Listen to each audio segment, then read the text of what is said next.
Welcome to the Loud Quiet. Ooh, empty nester. Okay. What does that mean? Yeah, I think that actually probably is the theme of the empty nest. What are we doing? Let's do this. Let's do this thing. I don't know if I'm recording. Yeah, I am. Okay. Great. Sans children. Just us. We need a tissue box up here. Follow along on our journey, and maybe, we can learn from others. Yeah. I don't have a clue how to be empty nester. This is the Loud Quiet, living the empty nest. Welcome back to the Loud Quiet. Thanks again, you guys, for joining us. We really do appreciate all the love and support, all the comments, the sharing, the interaction. It's all been really, really great. We just look forward to this every week, and we're glad that y'all are following along with us. So let's jump in. Yeah, let's jump in. This episode's probably going to be a little weightier. It's going to be a little heavier, the topic that we're going to be talking about. So I want to start with texts from kids. And this is one that's fun. Is that what we're calling it? No, we never have Last decided. week it was text of the week. Yeah, somebody's going to have a better text from somebody. But text from kids of the week. I don't. That sounds like some of those things that were on like news shows in the 80s where it'd be the special story of the week or something like that, or the adopt a dog story. So it's not that. This just in. And it's kind of timely because this season is one of my favorite seasons of the year. I talk about that fall is my favorite time of the year, that I like it not just because of the weather, in theory, the weather changing. It's also the time that sports comes out of its doldrums. And that's one of the things for you. There are people that do enjoy baseball, but for you, sports come out of fair point. That's right. I have to acknowledge, and yes, the Rangers are doing well this year. Even still, there is the realization that football is finally amongst us. And I love this just completely out of the blue. I get a text from Tanner, and it's college football, exclamation point. And I happened to be on a flight at the time, and I was watching on the flight. It was the Notre Dame versus Navy game. Not a real stunner of a game, but it was just exciting to be able to watch that. And what was special about that is it is a reminder of how we're still going to be able to stay in touch with the kids, and the fun that is that this is a text that I might have gotten from Tanner in high school. It's a text that I might have gotten from him while kids were still around and in the house. And it's fun to think about. There's so many things that I have gotten the opportunity to share with him. We, for the longest time, went to the football championship game here in Frisco every year. And we've gone out of our way to go to sports, travel to go see soccer matches and that sort of thing. And it was just nice to get this. So college football is the text from Tanner this week. And it's not just college football, because this is now the season where it's Yay! EPL, which is soccer for those of you who don't know, college football, and NFL. That's right. So I'll see you in a few months. You might see me in a few months. Now, that's interesting because your tone has changed a bit from last episode. And we haven't even started the season. I can take it in little doses, but I am not like you and Tanner that can... yesterday he even said, I'm so excited to just sit and watch on all day Saturday and all day Sunday. That's right. So, yes. That's right. And, even Tegan was talking about the chance to go to the first football game with her roommate this weekend. Yeah. And she's looking forward to that. So it is kind of fun to have that season. So this text here was just a nice, light, enjoyable realization of, things are actually all right. Yeah. The kids are doing well. We had a good week. Just keep getting good reports from them, and just communication from them, which is a bonus, because I'm still reading, and it just hurts my heart for these moms and dads that said their kids have just cut all ties when they, went to school. I don't understand that. That's I'd almost we may want to get a set of parents on here that's happened to. And my thing is, and I get it, they're trying to be independent, but if I'm paying your cell phone bill and I text you a question, it needs a response within a good amount of time. Right. I know you might be in class, or I know you might be at the rec or doing something, but we need a response. Yeah. So anyways, sidebar. Or future episode. Yes. We never know where these are going to go. We also were in Austin this past weekend, which is what our episode and revolves around. This episode is titled Role Reversal. Yeah, that is really hard to say. Want everybody listening, try to say hit pause and you say it. Let's see what that is hard to say. Yeah. We put out a question earlier this week just asking, have you found yourself as an empty nester or even prior to your empty nest years taking on some sort of role in any capacity of caring for your parents?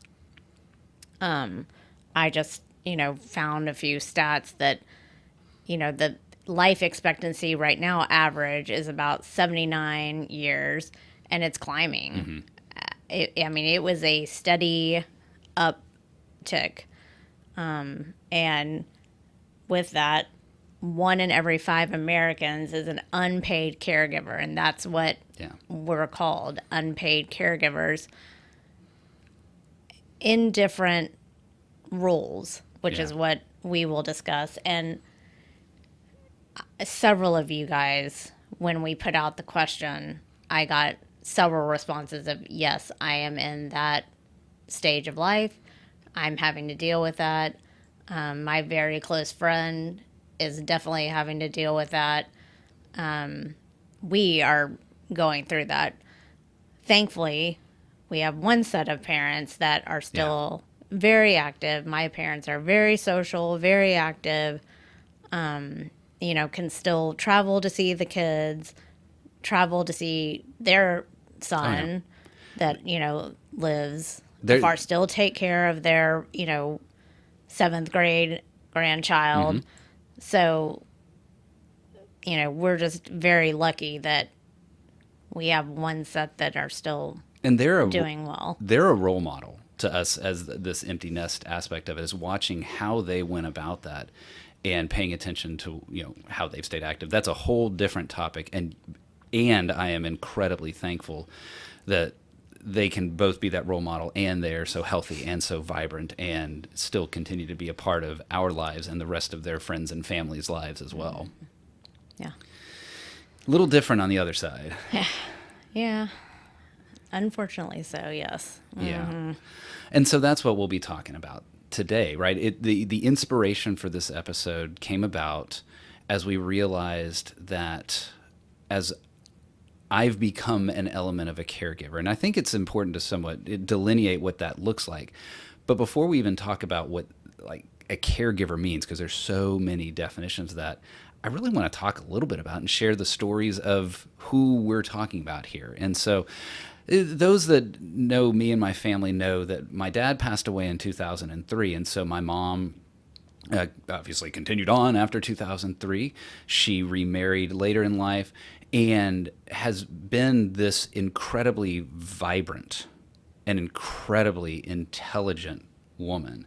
She is, and when I talk about intelligence, I'm actually glad that you got this picture up here. This is when I was graduating from high school. So yeah, a long time ago. There's a lot more hair under that cap than what you see now. Although a little more on the face, so a bit of a trade-off. And that's when I'm graduating from high school. So this is 1991. Well, that's my mom there, and she is getting her MBA from the University of Texas, which was and still is a very highly renowned master's of business, right? And this is a woman who was a nurse. She then, without being titled as such, was sort of the nurse office manager for my dad's office at a time when medicine was an independent practice. And so all of that went into that, the intelligence that has to go into, and just the math that has to go in with keeping that up. And there's just such a brightness and a vibrancy to who she was, and a busyness to who she was. And there were times, this is a podcast to be honest, that sometimes that busyness sometimes made us wonder, how can she be as actively involved in our family and that sort of stuff. It was still, though, just a woman who was on the go. And when I talk about on the go, I mean literally on the go, because this is a woman who was part of the inspiration. And my dad, too, to some degree, she extending even in the later life, she was a travel agent. And that travel agency that she worked for was one that she was also doing just kind of regular travel agency stuff, but then she would plan trips for people across the globe. You got to go on one of those. Yes, You I actually, did. and technically, Tegan got to go. She was just on the inside, That's not right. on the outside, but yes. so Clancy didn't get to enjoy the glühwein of the Christmas markets No, in I did Germany quite not. to the same degree. But this is a global traveler. My dad and my mom were traveling to places. Yeah, they traveled well before your mom Absolutely. got into, yeah. And traveled to places that people didn't travel Mm-hmm. typically as Americans at. Now it sounds very common. Oh, they went to India, right? People do that all the time. That was not a trip that people took back when they were doing it in the 70s and 80s. They went to China, and some of the descriptions of the boat on the Yangtze that didn't have heat in the middle of the winter and no hot water, they were travelers that were willing to go places. This is someone that was putting themselves out there. And so that's what she carried forward and took that even into our family. She was a traveler who, this picture here is when she intended and did for the oldest grandchild. Tanner is her oldest grandchild. She wanted to take each of them on a global trip that mattered to them. Notice the word global, specifically global. And this was 2018. I think the year. Oh, that's a good point. The year matters because this was Tanner's freshman year. Yeah. So I got 2017, probably. So yeah, but And this was, so this picture specifically is Tanner going to Stamford Bridge to see the home place of his favorite team, Chelsea FC. And, Mom was there with, she didn't care a lick about No. soccer, but I mean- she was there to create a great trip. I mean- And she even went to an EPL game, sitting there with the supporters. They aren't there yet because they got there really early, but she's sitting there with the supporters. They're singing the songs. They're cussing up a storm. This bundled up, freezing. Absolutely. I guarantee, and I think she said it, she's miserable at this time probably. I think it was even March. snowing. It was spring. Yeah, it They was may March. have gotten a little touch of snow at this. So, and Tanner's loving it. And so that was what she wanted to do. She wanted to share that with her kids. And her grandkids. And her grandkids. And that's what I want to kind of set the stage for who this woman is, the life experiences that she had and the intelligence that she had, because it's a lot different now. Mm-hmm. Things have changed significantly. So we went down to Austin, and I feel like I'm dominating the narrative here. I could talk for a long time, but we did go down to Austin. This is our story, but it's your story to share. I will pipe in when, I have things to say, but it really is a story of how fast things can change. We're recording this in 2023. Mm-hmm. So I'll tell the story. So let me go to the end, and then we'll go through the end. My mom is in the very late stages of Alzheimer's. Mm-hmm. She's at a stage of Alzheimer's now that she's not as communicative, really not communicative at all, is in a chair, and we were able to experience her through smiles and eyes, and our family gets to experience that. God only knows what her absorption of those moments are. This is 2023 that we're recording it, but it was only just a few short years ago that she went on a trip to Africa. And coming out of that trip, we got a call from one of the women that was traveling with her. And that call went to my sister, and that call said, I think I'm observing something because I know this. I'm a clinician, or I was something she knew. I think someone in her family. And she had some kind of element to it. She said, I think you may be approaching a memory issue, a memory care issue. I can't remember the words. I wasn't on the call. And Clancy had observed some things before that, but even then you could attribute it to she's really busy. Oh, she forgot things because she was really busy. That's why I mentioned the busyness earlier. There were some other things that were there, but it was this moment. And I find it somewhat kind of ironic that it happened on a trip. This is a woman who's traveled the world by herself, and she got disoriented in, I forget which airport. I think it was Amsterdam.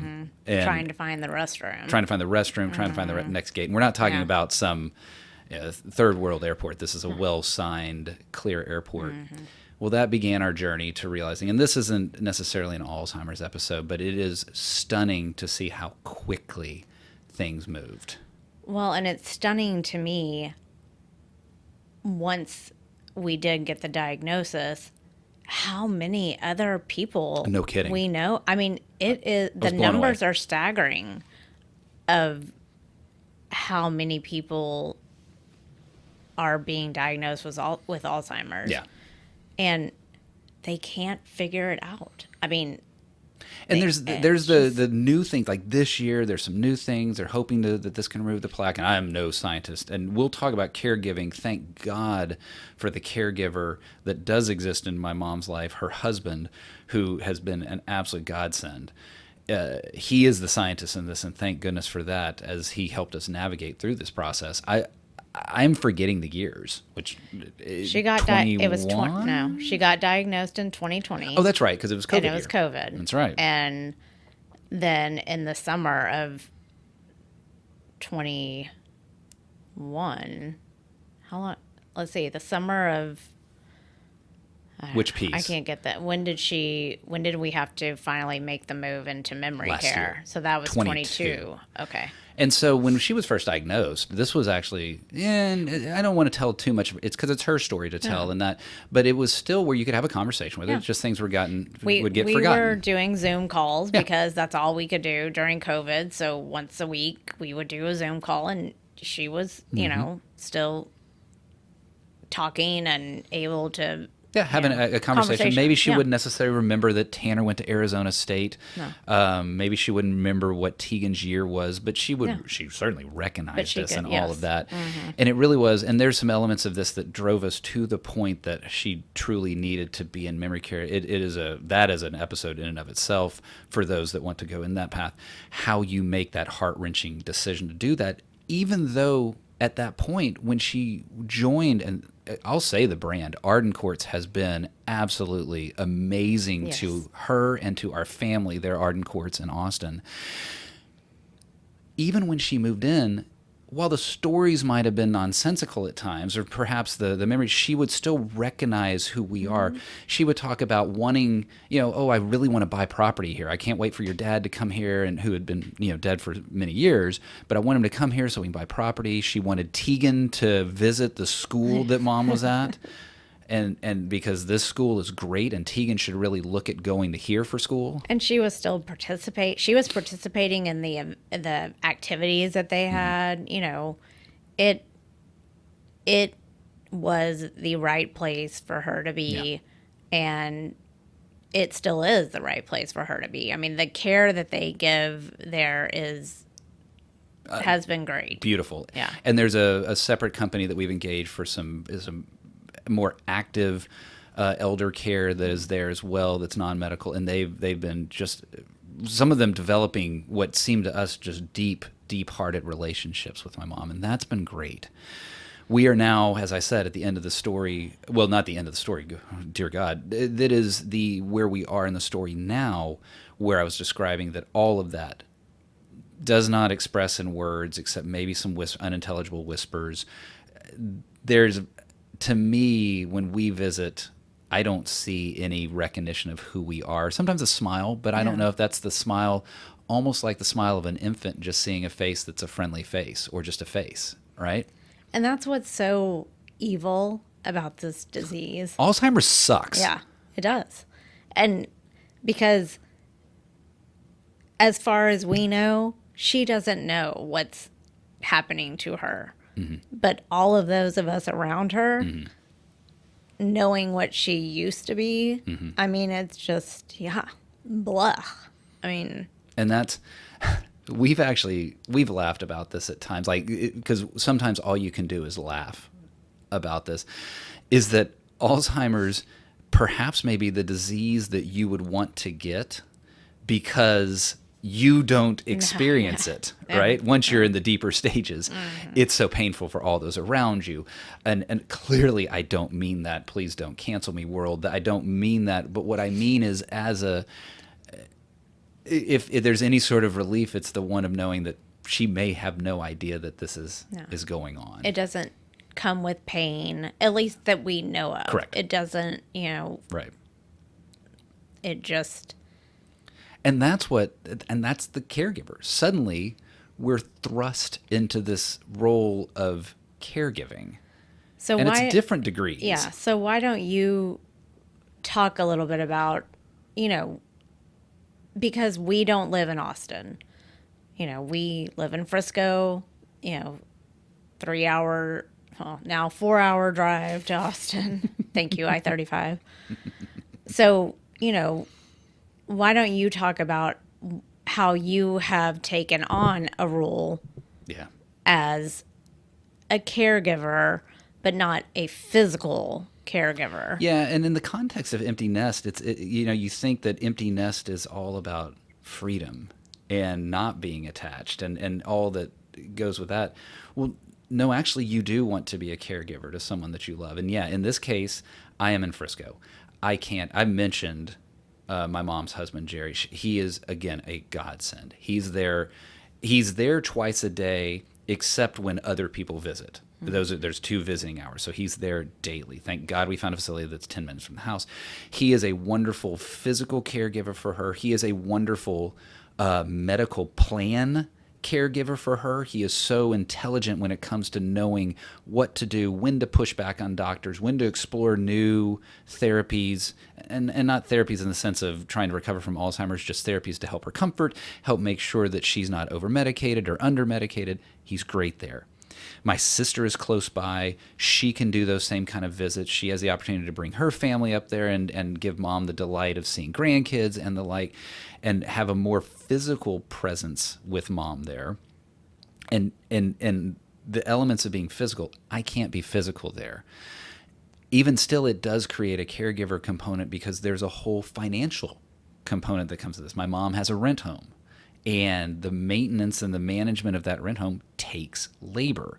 And that was labor that was falling on others, Jerry primarily. And now with my mom in care, we've been able to divvy up the caregiving. And while it's been a lot of work, I don't want to overemphasize it. I don't want to diminish it either. I would love to be seeing my mom more often. I am thankful for this opportunity to be able to do that kind of caregiving. I also am thankful for the fact that we can go down there and physically see her. We have the luxury of flying down. Yes, flying. Thank you, I-35. We choose to fly, but flying down there. And I'm thankful to you. We talk about me being a caregiver, but indirectly you are supporting this caregiving as well, because you are supportive of the times that I fly down there, or even, such as this weekend, going down there as well, or in September when we do a 6 a.m. flight down and a 9 p.m. flight back. Well, and when you said empty nesting, you want to have freedom. Well, we actually kind of do have, because I wouldn't have been able to go with you this last weekend because I would have been at a football game with Tegan. Right. Or, so it has opened up, while we had already been doing that, but you were sometimes going during the middle of the week because I couldn't come with you because I still had a child here. So now we've made it to where, I can go with you. We can go on the weekend and, have some fun in Austin too when we go. And it wasn't that we just, moped about the condition of my mom. No, we went and had a nice martini at Roaring Fork, right? We had the opportunity to get a dessert that wasn't as good as it used to be, but it's still a wonderful place. And so we did. And you know what? That's where the caregiver and the empty nester in this case are actually kind of going hand in hand. To many, a trip to Austin is actually kind of a getaway trip, right? For me, it's family, and it's a chance to see the family. We get a chance to engage with Nana and interact. And I think that actually is one of the silver linings of this evil, awful disease. I mean, I hate it. I think I'm guarding myself against really letting go here. I hate this thing. Seeing my mom the way she is, as compared to those pictures there, gets me angry and sad at the same time, which doesn't really work very well. Oh. The silver lining, though, is the connections that I've been able to rebuild with my family. At a time when we were busy with kids, we weren't engaging with Austin nearly as much as we are now. And with my mom's disease, forcing, I'll use that word, but really more choosing to be forced into a monthly visit because that's what I want to do. And now with the freedom, with no empty nest for you and me to go together, it's helping cement those relationships in a deeper way that might not have happened otherwise. Well, and I think that's, I referred to it the other day as a gift that's in a crappy box. Yeah. And the wrapping's not good either. Yeah.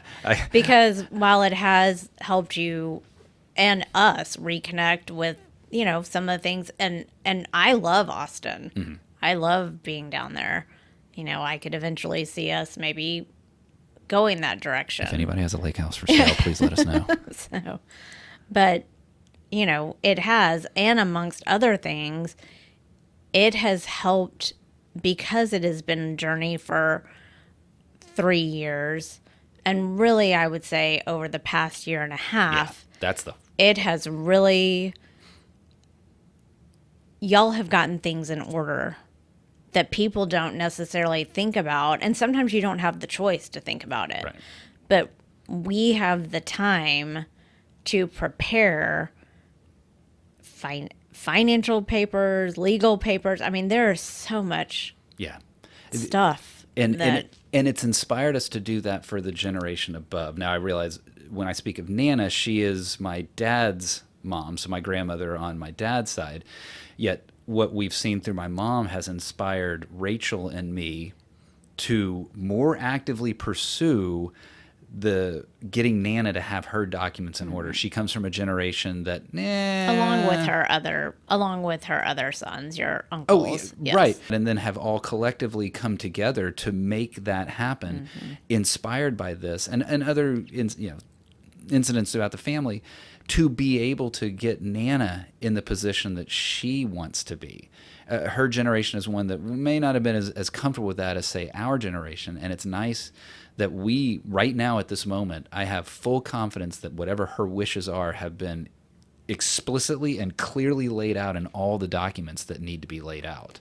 And I've seen it from the other side with my good friend. Her dad's passing was unexpected and quick, and everything she had to do in between the time that they found out about his illness and then everything she had to do that she couldn't get done before he passed away after. I mean, it was a lot of stuff. So, y'all dealt with it too when your dad passed away unexpectedly. I still am so frustrated with Sprint for the way they treated my mom when she was trying to get my dad's cell phone turned off when he passed away unexpectedly.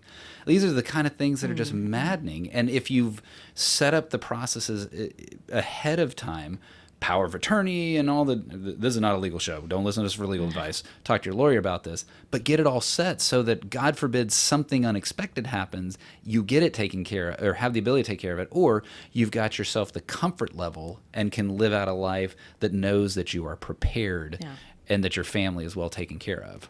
It's a lot of scrambling and things come up, but once you have it settled, then everyone can just focus on your mom and what's best for your mom and what's best for those that are taking care of her. And so it is, and I mean, it was a lot.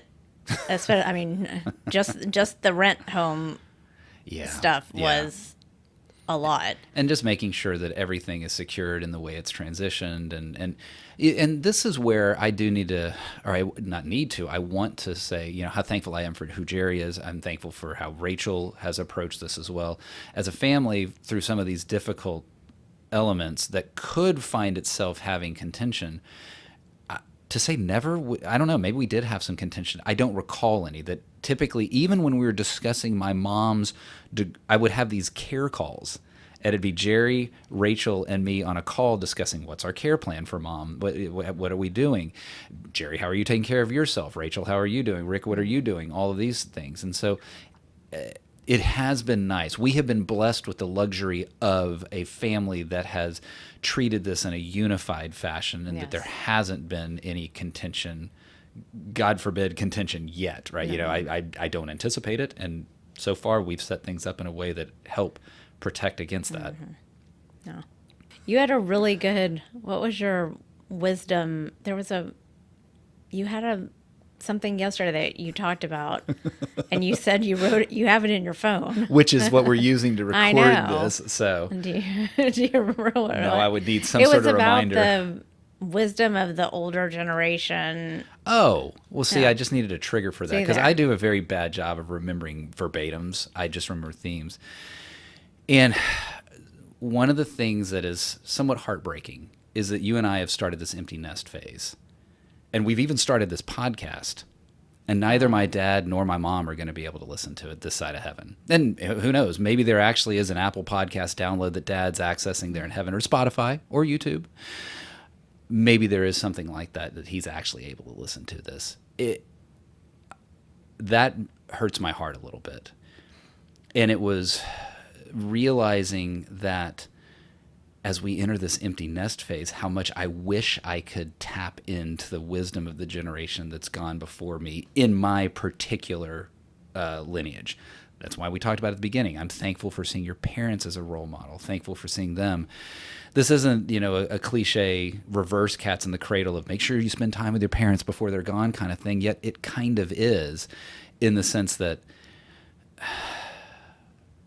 well, you don't know when they're either going to leave you, and you don't know when they might be here and yet mentally have left you. Mm-hmm. And so, I have a much better phrase that maybe we'll put in the show notes.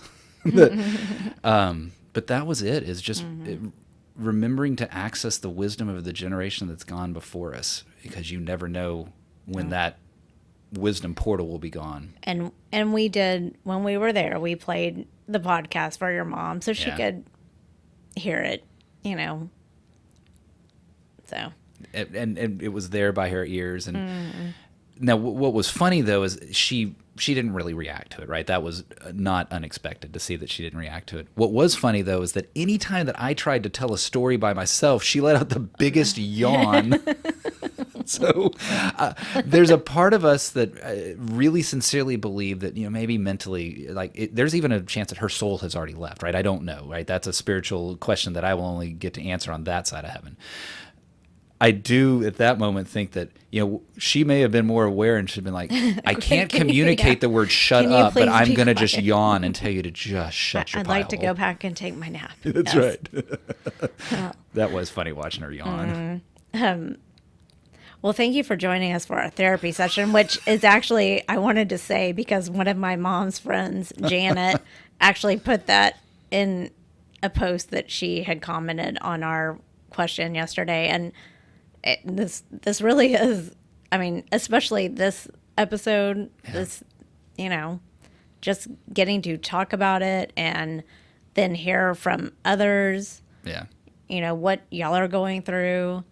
I know I'm going out with my cheer moms that we've been going out now for the past, you may need to set the 7 stage. years. Not cheer moms that y'all are cheer.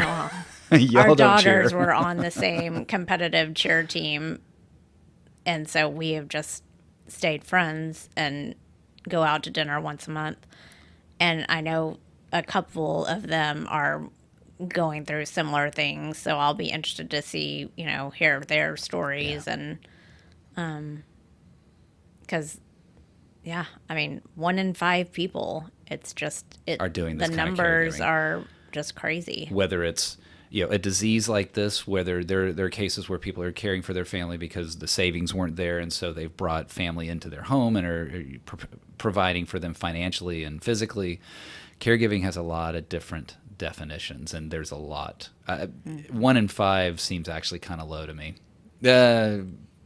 Who knows, right? That is 20% of the population. Well, and that study was probably done in 2020 or 2021 since the data just came out. So I'm sure it's going up. And if you looked at, it'd be interesting. I may use that word loosely, but looking at empty nesters, what the percentage is of empty nesters who are unpaid caregivers as opposed to the entire population.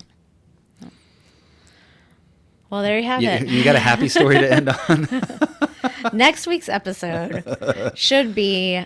Oh, this is should gonna be have fun. some laughs. Yeah. It also has some good stories, because Yeah. we will have our couple friend on.